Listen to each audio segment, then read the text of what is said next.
Hey everyone, welcome back to the show. Hello, hello. So glad you're joining us today. Alice, what do you think of when you hear the word sugar? Sweet things, definitely. Maybe a cup of coffee or a delicious cake, but also maybe not so good things for our health? Exactly.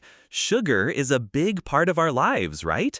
Today, we're going to dive into a fascinating book review called The World of Sugar by Ulbe Bosma. The world of sugar? Just from that title, I'm already wondering, will it talk about how sugar changed history?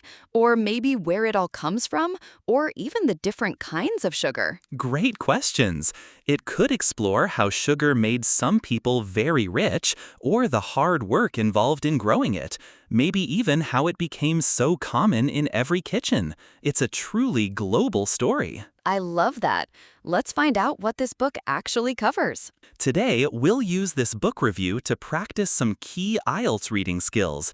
In Part 1, we'll read the passage together. In Part 2, we'll learn some important skills. In Part 3, we'll do a quick review. And in Part 4, we'll practice with real questions. 4 parts, useful skills, and a global journey through sugar. Sounds sweet. Let's start. Okay, welcome to Part 1. This is our reading passage. It's a review of a book called The World of Sugar. Don't worry about the big title. We'll explain everything as we go. Just relax and listen. I will read each paragraph slowly. After each paragraph, Alice will explain the main idea in simple English, B1 or B2 level. Then we'll move on. Ready? Let's read. Ulbe Bosma's The World of Sugar is a genuinely global history. Bosma discusses all the sugar-growing places of the world, beginning with Cuba and Java, the largest exporters of the early 20th century. This history covers not just cane sugar, but also beet sugar, an equally important form of traded sugar over the last 100 years. Beet sugar is grown mainly in Europe and the United States. It has also been massively subsidized and sold at artificially low prices on world markets, threatening the livelihood of producers of cane sugar. Okay, so this book is about the history of sugar all over the world. The author, Bosma, talks about 2 main types: cane sugar, which comes from plants like bamboo, and beet sugar, which comes from a root vegetable. He says that beet sugar, mostly from Europe and the US, has been given a lot of government money, making it very cheap. This makes it hard for cane sugar farmers to compete and earn a living. 2 words to notice: subsidized. If something is subsidized, it means the government gives money to help reduce its price. So massively subsidized means a lot of government money. And livelihood means how you earn money to live. So threatening the livelihood means making it hard for people to earn enough money. Subsidized livelihood. Say it with me. Subsidized livelihood. Bosma's discussion of the sugar market in Britain gives a sense of the book's range. The sweet-toothed British first bought cane sugar from their own slavery-dependent colonial plantations. Following the abolition of slavery in the British Empire, cane sugar was imported to Britain from places which retained the practice, such as Cuba and Brazil. Towards the end of the 19th century, the British started to import beet sugar from continental Europe. This paragraph focuses on Britain and its sugar. First, Britain got sugar from its own colonies using slaves. After slavery was ended, Britain still got cane sugar from other countries where slavery continued. But then, later, Britain started getting beet sugar from Europe. So the main idea is that Britain's sources of sugar changed a lot over time. Abolition. This means the act of officially ending something. So abolition of slavery means slavery was officially ended. So, paragraph A introduced the global sugar story and the cane versus beet sugar competition. Paragraph B showed how Britain's sources of sugar changed over many years. Got it. The book provides a global labor history, investigating the wide range of labor regimes associated with growing sugar. Contrary to popular belief, cane sugar production was never just restricted to large, dedicated plantations owned by rich men. For example, in Java, a huge exporter of sugar in the early 20th century, sugarcane was grown together with rice in an extraordinarily labor-intensive way by small farmers. This book also shows similarity and continuity in sugar cultivation. For example, imported labor has been used for much large-scale production, like German beet fields employing Polish workers or Mexicans and Sicilians working in U.S. sugar production. Cane cutting remains a poorly paid and brutal business today in many places. This part of the book looks at the workers who grow sugar. It points out that not all sugar came from huge farms owned by rich people. In places like Java, small farmers grew sugar. Also, the book shows that using workers from other countries is common. For example, Polish workers helped grow beet sugar in Germany, and Mexican and Sicilian workers helped in the U.S. Growing sugar, especially cutting cane, is still very hard and badly paid work in many places. Labor regimes. This phrase means the different ways of organizing work and workers. For example, using small farmers is one kind of labor regime, and using imported workers is another. Brutal means very harsh and cruel. Quick question for you. No pressure. Just have a think. Does this paragraph say all sugar was grown on big farms? The answer is no. It specifically says, contrary to popular belief, cane sugar production was never just restricted to large, dedicated plantations. So it's addressing a common misunderstanding. The world of sugar is also a history of powerful capitalists and corporations that have remained influential for long periods. These great firms had a profound influence on state policies. In many places, a powerful sugar industry played a major role in politics, and their interests were protected by trade barriers and subsidies. Consequently, poor countries often suffered. Beyond agriculture, sugar production involved extracting sucrose using machinery powered by humans, animals, wind, or steam. This energy-intensive industrial process led to a rapid spread of ideas and techniques worldwide, like Cuba developing a dense system of railways for transport. So, this paragraph explains that sugar isn't just about farming. It's also about big, rich companies and powerful people. These companies often had a lot of power over governments, making rules like trade barriers and subsidies that helped them. This often hurt poorer countries. Also, making sugar was a big industrial process, needing machines and a lot of energy to get the sugar out of the plant. This led to new ideas and technologies spreading quickly around the world. Capitalists are people who own businesses and want to make profits. Corporations are large companies. Trade barriers are things like taxes on imported goods, which make foreign products more expensive. Where once only tiny quantities of sugar could be produced, now new techniques, fertilities, fertilizers, and irrigation systems have turned sugar into a ubiquitous chemical. Over the same time, there has been a massive increase in consumption. Once regarded as a luxury, sugar came to be promoted as a valuable source of energy. But as consumption increased, so has the harm it does to people's teeth or weight. The sugar industry has resisted attempts to reduce consumption, often attacking critics and blaming fats or lack of exercise for obesity. The recent past has seen worrying developments with high fructose corn syrup, which is cheaper to produce and now widely consumed in soft drinks and processed foods, and is regarded as a leading cause of obesity. Bosma shows that we could always have done without sugar, and that today we have many alternative sources of sweetness. Yet many of the poorest people in the world still depend on it to make a living. Ubiquitous means found everywhere, very common. Consumption means the act of eating, drinking, or using something.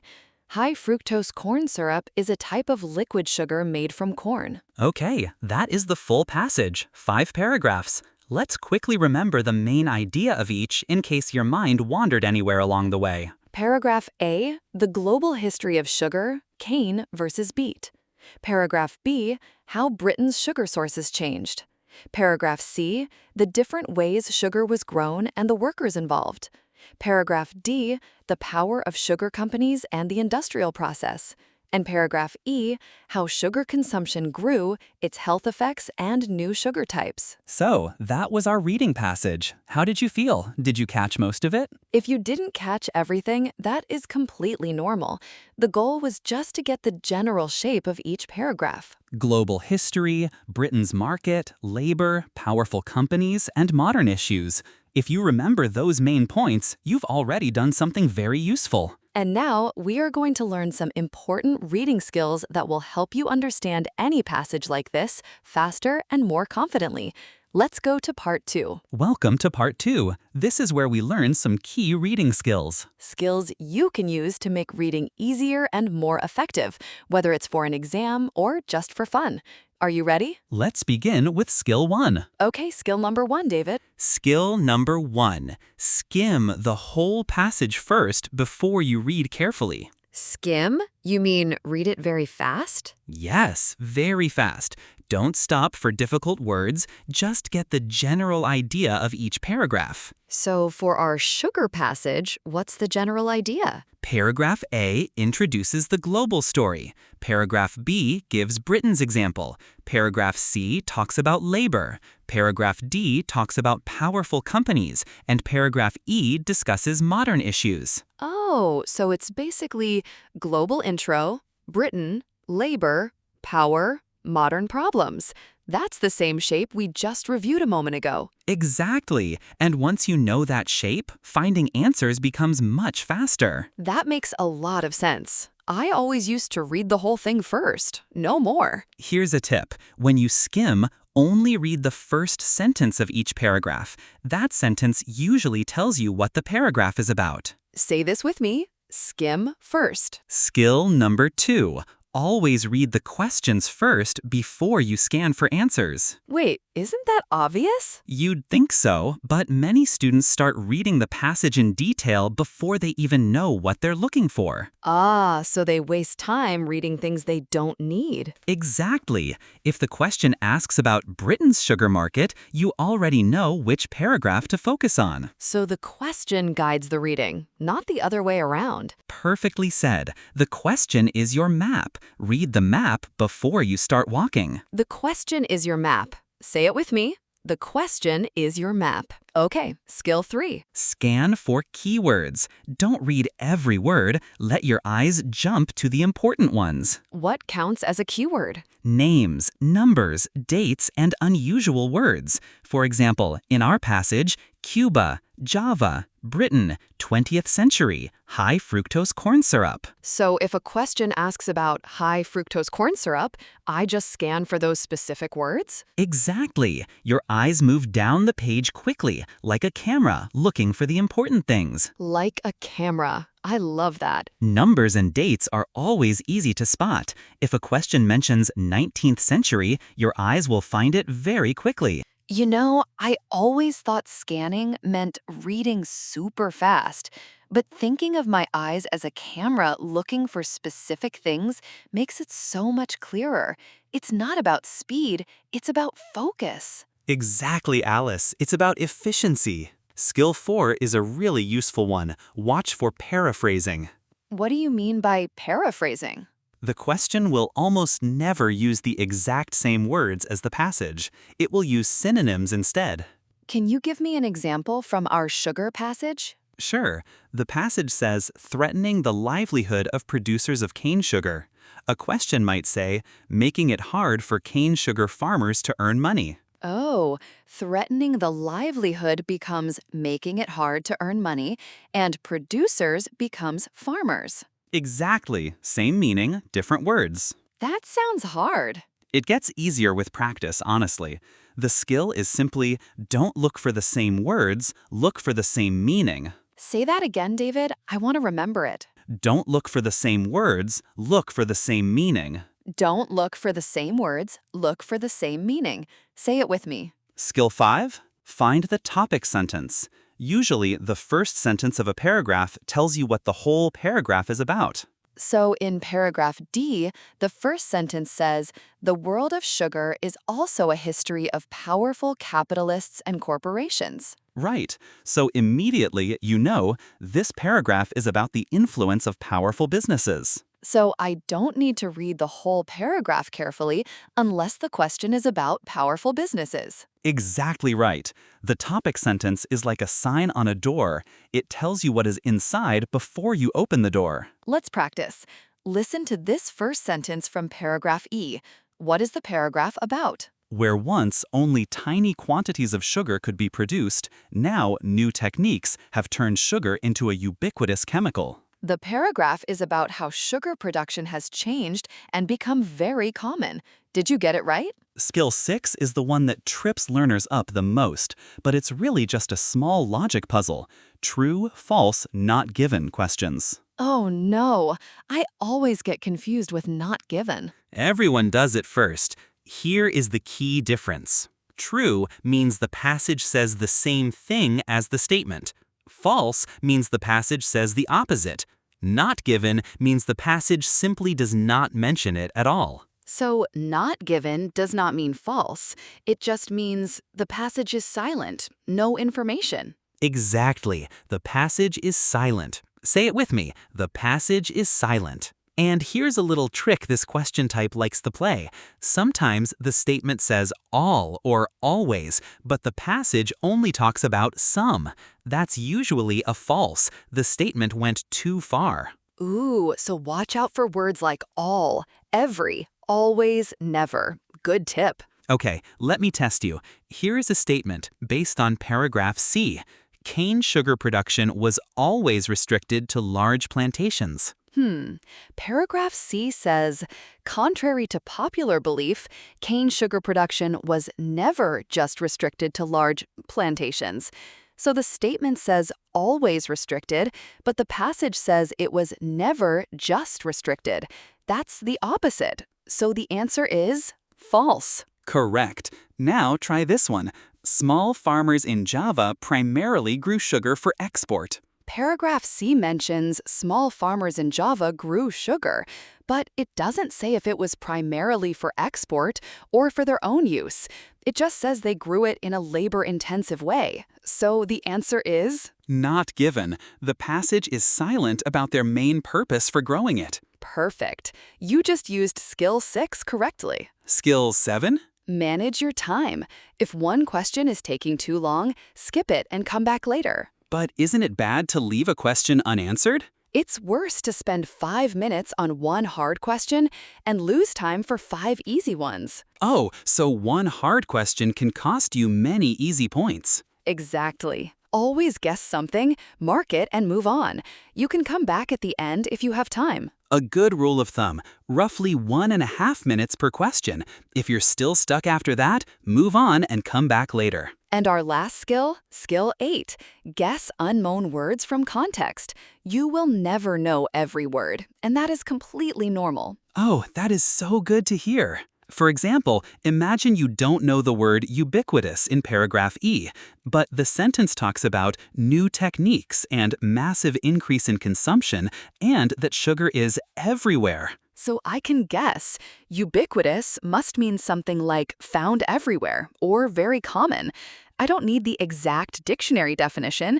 I just need enough to understand the main idea. Exactly. Context is the words around the unknown word. Use those words as clues. Say this with me. Use context clues. And that is skill 8. And all 8 skills done. Wow, 8 skills.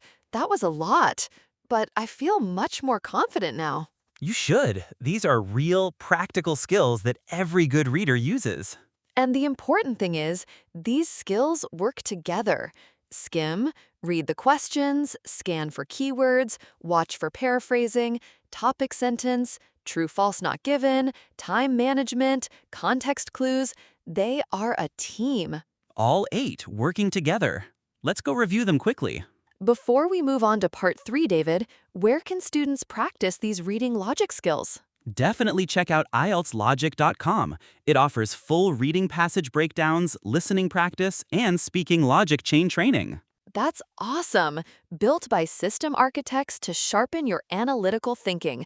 Visit IELTSlogic.com today. Welcome to part 3. Quick review, no pressure, just a fun recap. I will say the skill number, Alice says the skill name. Ready? Ready. I will remember all 8. Watch me. Okay, Alice, I'm going to quiz you. Skill 1, what do we do first?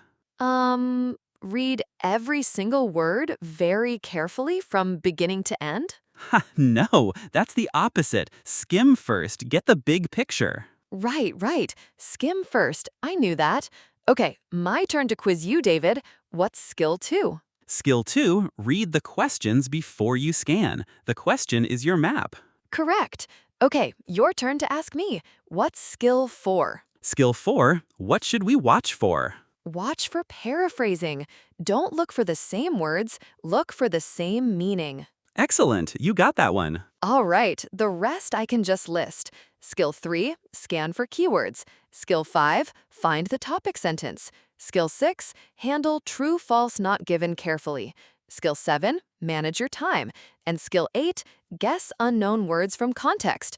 Phew, all 8. Now, if you feel like it, try saying all 8 out loud yourself. No pressure, even remembering 4 or 5 is great. However you did, that is genuine progress. 8 skills reviewed, quickly and clearly. Remember, you don't need to memorize the names, you need to do them. Skills are actions, not words. Alice, a quick reminder for our listeners before we head into part 4. Yes, for complete reading sentence analysis, synonym replacements, and solution pathways, head over to IELTSlogic.com. It's designed by IELTS experts to help you build clear logic. Check out IELTSlogic.com and boost your score. Now, the most important part, putting the skills into action. Let's go to part 4.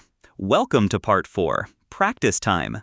We are going to use our passage about the world of sugar, remember, the one about the global history, Britain, labor, powerful companies, and modern issues, and I will ask you real exam-style questions. Try to answer before we give you the answer, if you can. Say it out loud if you like. No pressure, though. Just listening carefully works too.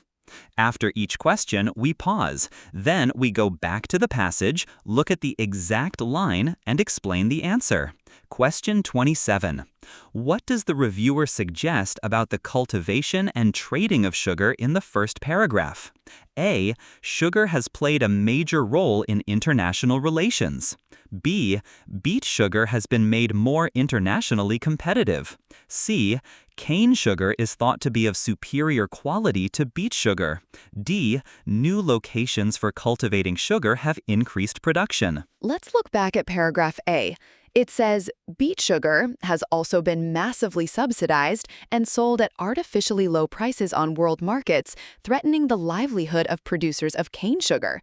This means beet sugar has been made more competitive because it's so cheap, which hurts cane sugar. So the correct answer is B. This is a clear example of paraphrasing. Question 28. In the second paragraph, when discussing the sugar market in Britain, the reviewer stresses A. How the sources used changed over time. B. How developments in agriculture affected trade. C. The increased demand for sugar over the years. D. The growing support for ethical methods of cultivation. Let's go back to paragraph B. It describes how Britain first got sugar from its colonies, then from other countries, and then started importing beet sugar from Europe. This paragraph clearly shows the changes in where Britain got its sugar from. So the best answer is A. It's all about the changing sources. Question 29. What is the reviewer doing in the third paragraph? A. Describing an efficient approach to sugar cultivation. B.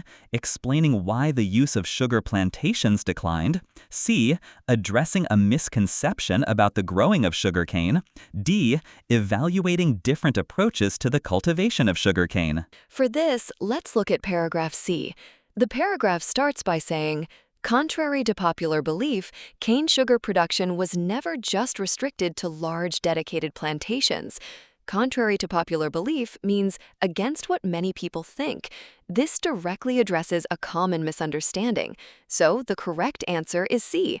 It's correcting a wrong idea. Question 30.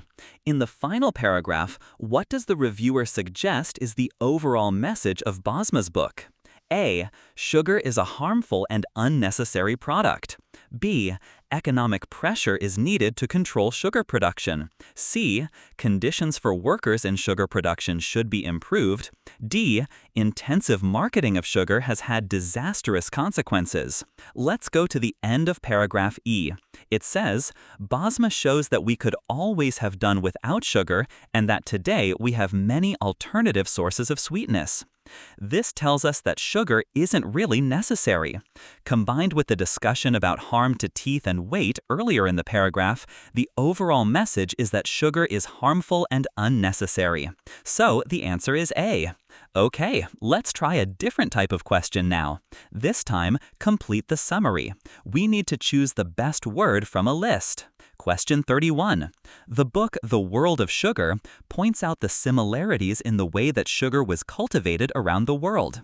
In the big industries in both Germany and the US, sugar farming depended on 31. Let's go back to paragraph C. It states, imported labor has been used for much large-scale production. German beet fields employed Polish workers, Mexicans and many others, including Sicilians, were vital to U.S. sugar production. Imported labor is the key here. Looking at our options, H, migrant workers, is the best fit for imported labor. So the answer is H. Question 32. However, in other parts of the world, such as South Asia and Latin America, 32 continued. Still in paragraph C, it mentions, the book is about the continuity of the use of traditional methods on small farms. In the mid-20th century, this type of sugar production dominated in South Asia and Latin America. Traditional methods on small farms matches option E, small-scale cultivation. Question 33. Sugar production has also involved 33 who were eager to protect their markets. For this, we need paragraph D. It talks about powerful capitalists and corporations that in some cases have remained influential over very long periods. These are the ones eager to protect their markets.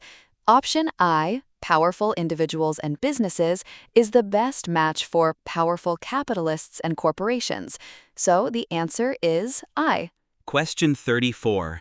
In countries such as Cuba, the sugar industry therefore had a major influence on 34. Continuing in paragraph D, it says, great firms and great interests have had profound influence on the policies of states. Policies of states refers to what governments decide. Option A, national governments, is a good paraphrase for states. So the answer is A. Question 35. To support the interests of sugar producers, 35 were established. Again, in paragraph D, it mentions their interests were consequently protected by trade barriers and subsidies. Trade barriers and subsidies are a type of financial control to help producers. Option G, financial controls, is the best fit here. So the answer is G. Question 36. As a result of this, 36 were penalized. The last sentence of that section in paragraph D states, in the battle for control of the industry, it was inevitably the poor countries which came off worse. Came off worse means they were harmed or penalized. Poor countries matches option C, less wealthy nations. So the answer is C. Great job with the summary questions. Now, let's move on to true, false, not given statements. Remember, true means the passage says the same thing, false means it says the opposite, and not given means it's simply not mentioned. Question 37. Sugar has now become available in large quantities due to a range of agricultural developments. Let's check paragraph E. It says, where once only tiny quantities of sugar could be produced, now new techniques, varieties, fertilizers, irrigation systems, and much more have turned gleaming white sugar into a ubiquitous chemical. This directly supports the idea that new agricultural developments led to large quantities. So the answer is yes. Question 38. Advertisers initially marketed sugar as a luxury product. Looking at paragraph E, it states, once regarded as a luxury, sugar came to be promoted as a valuable source of energy. The passage tells us sugar was regarded as a luxury, but it doesn't say how advertisers marketed it initially. It only says it was promoted as an energy source later. So we don't have enough information. The answer is not given. This is a classic not given trap. Question 39. The invention of high fructose corn syrup was a positive development. Let's look at paragraph E again. It describes high fructose corn syrup as a worrying new development and a leading cause of obesity. These are clearly negative descriptions, not positive. So the answer is no. The statement says the opposite of the passage. Question 40. High fructose corn syrup is an ingredient in many processed foods. Finally, in paragraph E, it says high fructose corn syrup is now widely consumed, having been adopted in the making of soft drinks and a large number of processed foods. This clearly states it's an ingredient in many processed foods. So the answer is yes. Okay, we just went through all 14 questions. David, let me ask, what skills did we actually use today? Great question. Let's see. First, paraphrasing.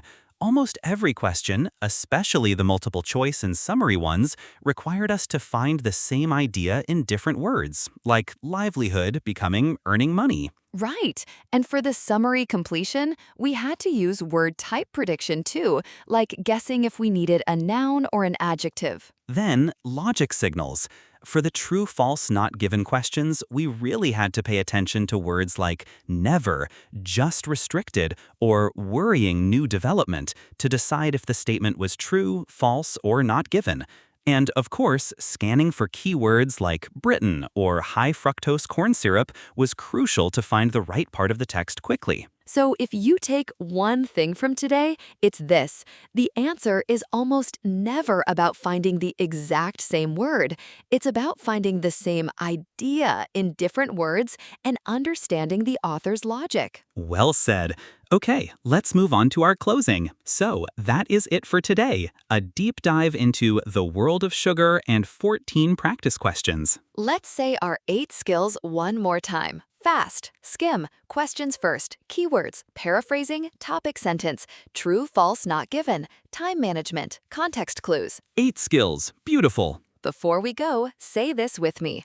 I have the right strategy. I have the right strategy. I have the right strategy. Say it one more time if you like, because it's true. Oh, before we go, one last fun fact about sugar. Did you know that sugar was once so rare and expensive that it was used more like a spice or a medicine than a food?